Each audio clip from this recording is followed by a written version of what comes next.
शेतकार पावसा पावसा यो रे यो शेतान म्हज्या केळूंक यो, केळूंक तुका शेत दिता नागर आनी जोत दिता। ही कविता आमकां आमच्या शेतकाराचो उगडास करता। शेतकाराक ताची गिरेस्तकाय म्हणल्यार ताची जमीन। तो दीस उदेच्या आदीं शेतान कामाक लागता आनी जी पिकां पिकयता ती आमी खातात। शेतकार बैलांची जोतां घेवन आपले आनी दुसऱ्याचें शेत कोसता।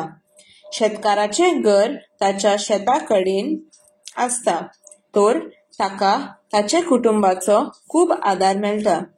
शेतान उदक लावन ताका जेवण दिवंक, भाजीपालो बाजारान व्हरून विकूंक अशी ताची घरचीं ताच्या कामान हात बोट घालतात। पावस पडल्यार ताका खूब खोशी जाता, कारण बरो पावस म्हणल्यार बरी पिकाळ।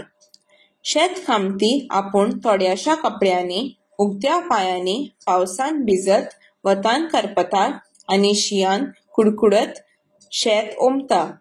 शेतकारान आमचो जिणेंत आनी देशाच्या कार्यांत व्हड म्हत्व आसा। आमी जेवतना देवाचे ह्या शेतकारा पासत उपकार मानूंक जाय।